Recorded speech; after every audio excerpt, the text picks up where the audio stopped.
are we drinking today, buddy? We have Mammoth Distillery out of northern Michigan, right around where Traverse City is, kind of.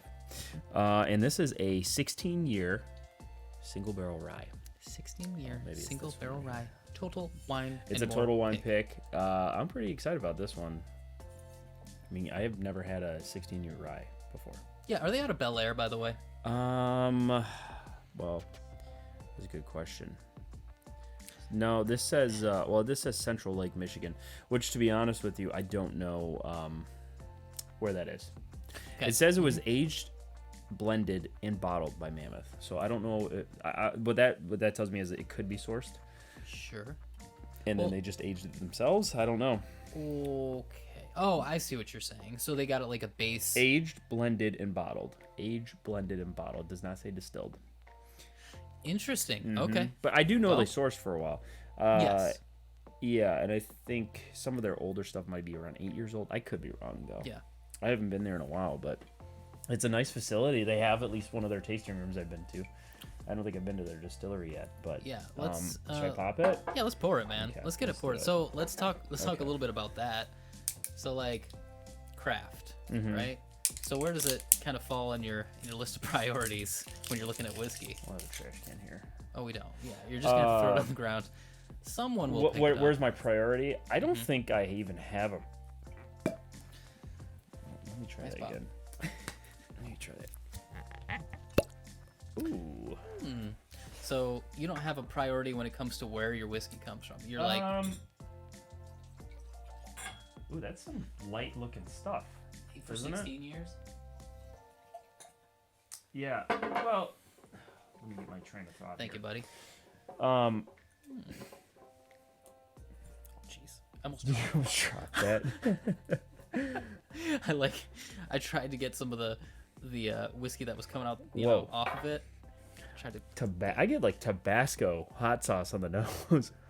I can see that. Did you clean? I can almost get like a perfume. Did you clean it with Tabasco? No. These glasses are clean. I used something called dish soap. I mean, first right off the bat, I mean it's light, and then right up to the nose, I get like Tabasco hot sauce, which is my favorite.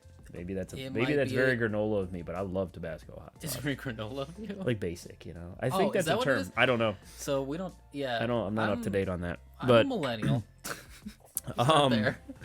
But what was the first question you asked me? I said, do you prioritize whether you're getting craft whiskey? Oh, no, not at all. I mean, like, honestly, if anything, like, craft whiskey to me is like, it's going to be more expensive right off the bat. Right. And you're going to be paying for some young shit, which is not bad. Right. Because you can do it right. Like, right off the top of my head, Roaming Man, they have younger whiskey, and it is delicious. A lot of the stuff they come out with. Yeah. Well, that's Sugarland Distillery, right? Sugarland something. Well, but anyways, no, you went there. The Roaming Man, what they like, some of its stuff is 4 years old, and it's really good. It's really good. Frosted Flakes. I remember one when we got Frosted Flake notes. Remember that? Yes, that is the one. Zero grain. Because it had the grain. It had the grain, but like. And I think that's what people have this misconception. If it's young, that it's not good. That is so untrue. No. I mean, look, I just said that, right? What with me, like, I think of higher pricing, but it's not bad because there are a lot of good craft distilleries out there. You just have to try them. But I don't know. I don't even know what I look for. Like, when I look at a bottle, like, I guess I'm a sucker for a good label. Like, if something looks good, the artwork's good, I will look at it and pull it in a little bit more. And then I like looking at, where it's from. You see these cool labels, and it's 12 years old, and it's like, well, I've never heard of that before, so obviously it's got to be sourced. And right off the bat, I'm guessing MGP. Right. It's not always that, but yeah. Technical difficulties. Yeah, some technical difficulties. Hold on a second. Let's take a technical difficulty break. All right, I fixed the camera, folks. Okay. Just so you know, we don't have camera people. We are actually low budget. It's just us two what you see behind noobs. You. Yeah, what you see behind you is totally just a total farce. It might look like it's fancy, but it's literally just two guys sitting in a studio, which is part of one of our houses. Yeah. Yes. And without any cameramen. So yeah, exactly. So that's what you're getting. You're getting the real raw cut of what's happening here. And it's so funny because I've been told by like friends or just people that I know. Like, hey, we came across your videos and stuff. It's very professional. Like, oh, really? Oh, what about it? Yeah, and then we're not like really because I mean, if the camera turned the other way, you'd see the side lack of of profession. Yeah. If you saw us trying to get these things together, a lack of professionalism. Yeah, I was about to say if they saw we're actually. I mean, building. realistically, the camera does all the work, but I mean, you're a good editor. I dabble in it a little bit. This is the only thing I'll give myself credit for. I might be the best editor because of all of the technical difficulties we have, right? And all of the things that were like, shouldn't have gone there. Yeah, this stuff's a lot of work to pull together, and then we have these cameras here, and one of them's older, and it constantly likes to shut off at a certain point. Yep, so that's our technical difficulty. Right yep. That's the one. That's the one. So, yeah. But anyways, you were asking me about craft. I was asking about craft. Yeah. And then let me ask you another follow-up question about craft. So like, when you see a craft whiskey and you're curious about it, and it's on the shelves, at whatever liquor store. Yeah. What is it where you're like, okay, what goes into your purchase decision there? If you're gonna buy it or not? What do you look for at? sure, I think for sure age, price, and then I don't know, maybe where it's from. And I don't even sound snobbish because if I see Indiana, I'm gonna assume it's MGP or Sure. what is it, Ross and Squibb now. Well, would you grab one because it's maybe? MGP? Yeah. It depends. Or would you on go away from it because it's?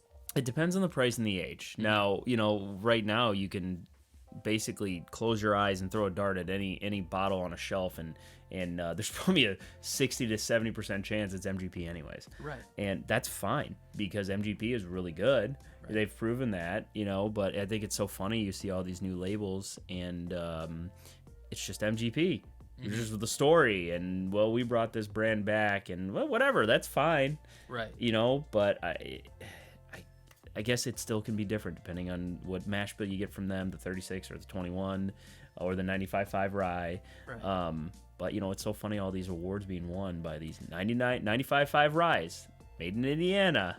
But it's it's almost like you can usually hang your hat on a 95.5 Indiana rye or whatever being from MGP. So to actually answer your question, really, I guess what it comes down to me is price point and age is like the biggest things I look at. And I don't even know how I necessarily came to that. But I just feel like if it's a younger whiskey, I shouldn't be paying $80 for it. You know what I mean? Just for a cool label and a backstory. That's just what I look at, And I'm not saying there's no craftsmanship built into like the mash bill or whatever. But if you're just buying barrels and aging them and then you make a cool story, I don't know. It's just not worth it to me. I'm going to go find something else, and maybe if someone else buys it, I'll try it. With that being said, the Roaming Man that I said I liked, I was able to try it there. And actually, no, I wasn't. I tried it somewhere else because I think they're a dry county.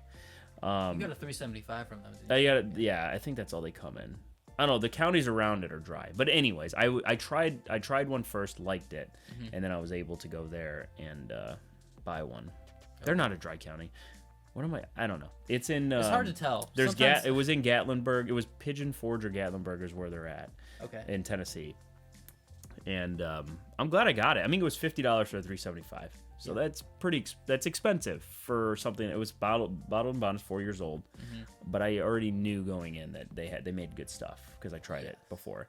Because I might not pick it up after that, unless I saw a bunch of good reviews and like, all right, I'll give this a try. So they had a rep, is what you're saying. Like, that they have good stuff. Right? Yeah, exactly. General, like I Shiner. mean, maybe something I've seen on Instagram too. People repping it. But I can't remember now where I tried it. All I know is that you brought that bottle back here to the state of Michigan. We tried it, we popped it, and I remember being like, whoa, for it being, I think it was only, how many years aged was it? It wasn't I think it's much. 4. It's bottled and bond. It was so bottled it's and bond. 4. So, but I remember being like, it kind of changed my whole view on what a young whiskey is. Yeah, because exactly. I remember being like, whoa, okay, like there's plenty of grain character on here, but that's not a problem. No, it actually tasted very really good. Yeah. It didn't have as much of the barrel characteristic, but that's okay. That's fine. Yeah, you don't need it. Yeah. You don't need it if you're doing a good job with it. So that's good. Yep. But that's what I look for, I think, is age and price point. Just because whiskey's out of hand now, and there's so many options. I want to make a smart decision. And if you're like me, maybe some of you don't have this issue, but I have a budget. I have a kid. And if I didn't have a budget, then I'd be broke because I would just. And if I didn't, we all have the wife, like, you see all the memes. Did you go to the liquor store today? Mm-hmm. No. Yeah. No. This bottle's always been there. Mm-hmm. You have to. It's dumb. These bottles are $50-$60 a piece. You can't just keep buying them. Just you have to stop somewhere. What do you look for? I mean, realistically, I'm kind of in the same boat with you, where it's a matter of, look, it doesn't matter if you're a big, huge producer or whatever, or if you're a craft distiller. If you make something good, I'm gonna be there. Yeah, I'm gonna pick it up. That's true. I do like to support craft. Like it's something that I do kind of consider when I'm making a purchase, in general. But really, what's in the bottle and what I've been essentially told is in the bottle, or some different reviews if I haven't had it before, or like you said, if it's something where they have always produced some good whiskey. Yes. I'm gonna have to, I don't know, assume, I suppose, that that's what it's gonna be. It's gonna be good whiskey too. And that is a factor. Like, I think what you said, like, if you already have a good rep, then, I'll probably try what you have. If whatever you come out with, like, that's how I am with Traverse City, pretty much. Like, when they release, I'm just getting it at this point. That's like best of both worlds, right? Yes. Because it's like, it is local and it's craft plus local plus delicious. So you win. I'm looking up specs on this, by the way. I'm not ignoring you. Oh, okay. I think I've entered this into our app, so I might have some specs on this. Also, I think we've hung out enough to the point where I know that you're not like ignoring me completely. Yeah, I'm ignoring you a little bit. Well, kind of, a little bit, half ignoring. No, this is the. Borrowed time. Yeah, see, the borrowed time, they are sourced, I'm pretty sure. Well, anyways, let's get into it a little bit. Yeah, I think so. Yeah. So, like, on the nose, I think it's like kind of like floral and very sweet. It seems very like. Yeah, it is. It's perfumey. It is sweet. I'm trying to think of. It's almost like a simple syrup sweetness. I don't know. I can get. With you get what I'm saying? Yeah, I think. It's like a syrupy sweetness, but not like pancake syrup. It's like a simple syrup. Yeah, you know what I mean? It's not pancake. It's not pancake syrup, pancake. But it's syrupy. It's just too like bad we don't have Devin here. We need Devin to give us. Who gives us the other side? We're like the yin together. There's a little bit of. There's definitely a hint of oak. I mean, it's 16 years old, so I would expect. I get like a Werther's type of thing, or like again, I said this about another bottle, but like butterscotch. I get like butterscotch on this. It's fruity sweet. It is a little bit. Yeah, I can see that too. But man, it smells really good though. Yeah. All right. Let's go in for it. Let's do it. Cheers. Let's see what we think about this, man.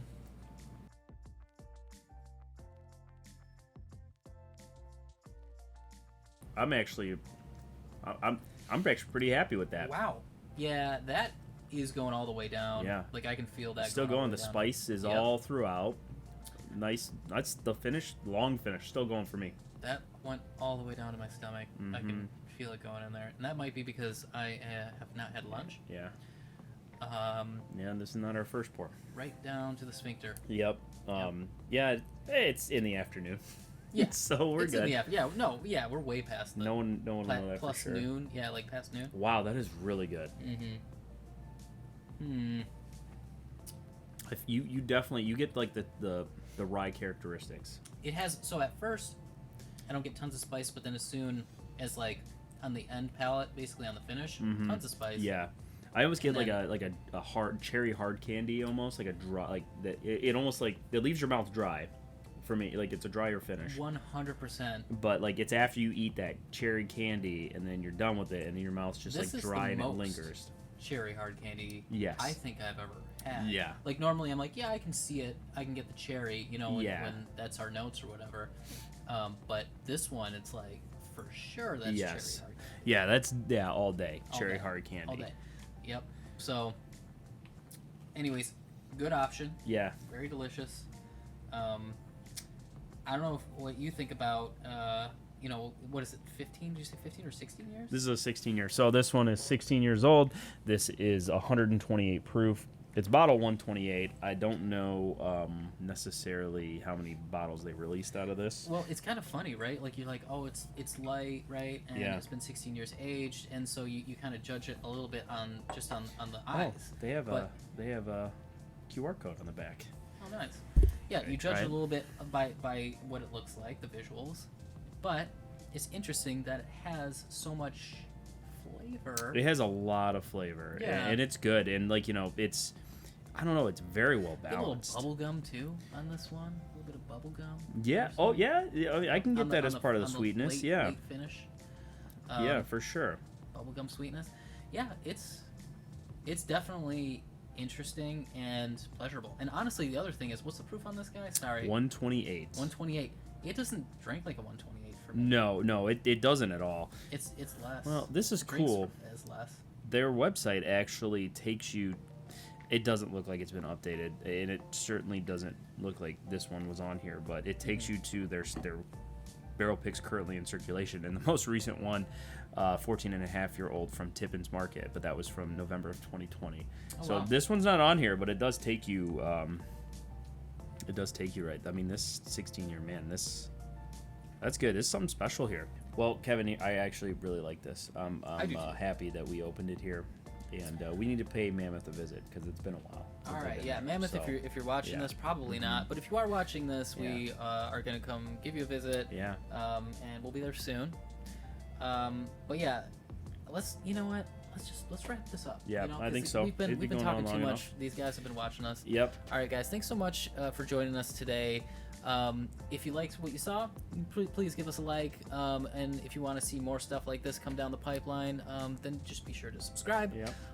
We have a website called homebar.io. It's pretty much our home on the internet there. Articles, reviews, all kinds of stuff. And Through it, you can access our app, yep. which is free. You can catalog your inventory. You can see what people paid for bottles as long as they enter the price. So it's kind of cool. It's a cool way. It's in development still, but it's free to you as a web app. Yep, use it as your playground right now. Just go ahead and put all your bottles in there. Look for us, homebar.io on YouTube, and subscribe, please. You know, if you like our content, give us tips on what you like to see. If you don't like us, I'm sure some of you are out there. Yeah, whether you like Let us us know. or you don't Right. like us, tell us something, right? Right. All right, guys, we'll be talking to you. All right, see ya. Cheers. Cheers.